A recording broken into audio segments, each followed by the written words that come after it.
Retirement is a huge, enormous subject, and I don't want to take too much time on it, so I'm just going to address the questions that have been asked already, and I will give you some resources to read up on if you want to go deeper into these subjects, and I'm going to talk really fast so that this video won't be overly long. Retirement can get super complicated, and it's usually best left to a professional financial advisor, which I am not, so here is just some basic retirement info. We talked once before about how valuable time is when it comes to investing your money, so the sooner you can start, the better. Your pensions and Social Security are most likely not going to be enough to retire on alone, and those benefits can vary quite a bit. The best places to save for retirement are generally an IRA and a 401k. Based on the type of account you choose, like a traditional IRA, you can defer taxes on the money you're saving and then the returns you're earning before you put them in the account. Note that the money will be taxed when you start withdrawing the money years later. A Roth IRA allows you to do just the opposite. You pay taxes first, and then you don't have to pay taxes on withdrawals in retirement. We talked once before about employer-sponsored retirement plans that match your contributions. If you don't know what that means, it's basically saying that if you contribute 3% of your gross salary, your employer will pay that same amount as an additional contribution to your retirement fund. So whether your employer offers 3% matching, 6% matching, or they'll match half of what you put in, no matter what, you should be contributing at least the maximum that they'll match, or you're turning away free money. Now within your retirement accounts, you're going to have a portfolio of stocks and bonds. The stock market returned about 10% a year on average between 1926 and 2015, and bonds only averaged about 5.6%. So most financial advisors are going to recommend that if your retirement is more than 20 years away, you're going to want at least 3/4 of your portfolio in stocks and stock funds. Now remember, the stock market can take huge losses all at once, and it can take several years to recover, and that's why you want time on your side with stocks. Bonds, on the other hand, are able to shelter your investments a little better, but with less return potential. So as you get closer to retirement, you're going to want to gradually shift more of your retirement into bonds to protect the money that you've accumulated from sudden losses. However, because the time you'll spend in retirement may last several decades, you're going to want to keep some stocks in the mix. A lot of retirement plans will do this automatically for you when you give them a retirement target date. So the big question is, how much are you going to need? Some say that a good rule of thumb is that you need 70% of your pre-retirement yearly salary. This is probably assuming that your home is paid off, but then again, your healthcare costs can rise as well, so it's hard to know exactly what you're going to need. Let me see if I can get this calculator up. Here's a pretty scary retirement calculation for you. Let's say that you're 25 years old right now and you're currently making $60,000 a year. Try to make this big so you can see it. $60,000 a year, and you're just starting to put money into your retirement account. So we're going to assume that you're going to retire when you're 65, meaning you have 40 years to save up for retirement, and that there's going to be a 3% inflation rate. So the amount that you need if you want to continue the standard of living any way that you currently live, this amount right here is actually going to be the equivalent of your salary today in 40 years. So you're going to need to withdraw that amount every year in retirement. So we're going to assume that you make 7% interest during retirement and that you'll be in retirement for about 25 years, till you're 90, we'll say. So the amount you need on hand the day you retire is over $2 million. So in order to save that much, how much do you need to put aside monthly now?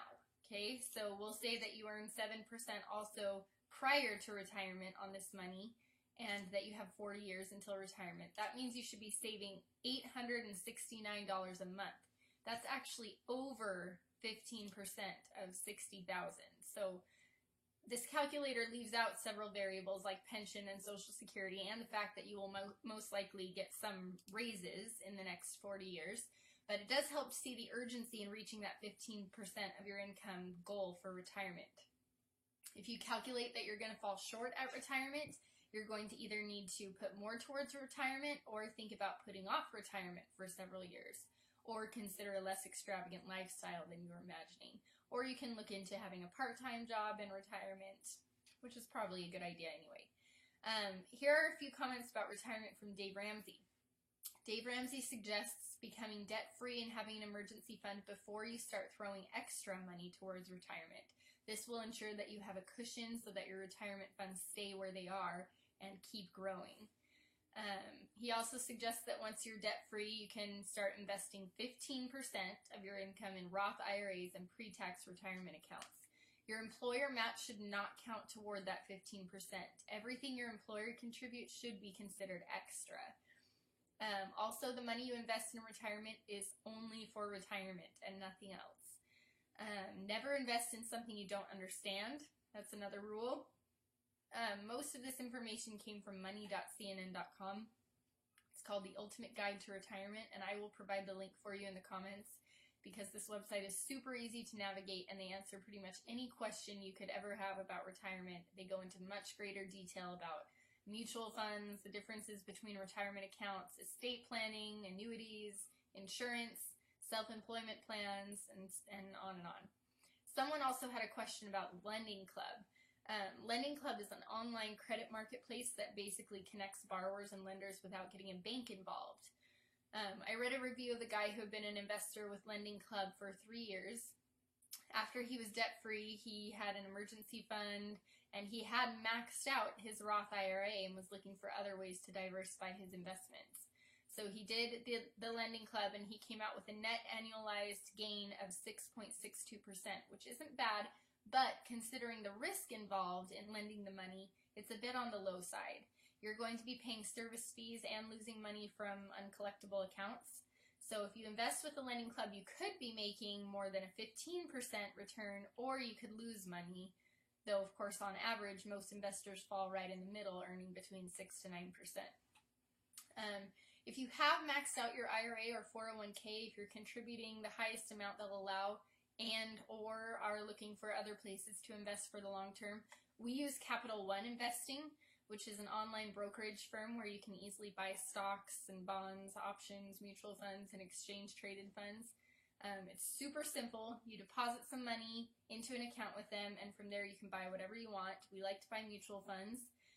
It's important to note that each transaction costs $6.95. You're charged once when you buy and another time when you sell. So let's say that you buy $2,000 worth of mutual funds that follow the NASDAQ pretty closely and you earn an 8% return in the first year, and then you want to sell it. So you've earned $160 on that money once you sell, minus the two $6.95 transaction fees. Still a decent return for 1 year. Of course, you want to keep this money in there as long as possible to get the best growth. These funds are going to follow the market pretty closely with your retirement funds. And if you're like me, this is where you start obsessively checking the stock app every day. But you have to remember that even when those stocks plummet and you start losing money, you have to resist the urge to pull everything out since the market always recovers. It may take a while, but it will. Also, the great thing about Capital One is that once you sell, it's only a couple of weeks before that money is back in your Capital One account and ready for you to transfer back to your bank. And depending on how big your return is, you may have to pay taxes on your gains when you pull them out. So I think that covers most of the basics. I'll include that link in the comments below, and I know that this is all a bit overwhelming, but the next time I do one of these videos, I have some awesome money saving tips that will help you stay under that 80% of your income lifestyle so that you can reach all these savings and retirement goals. So we'll see you next time.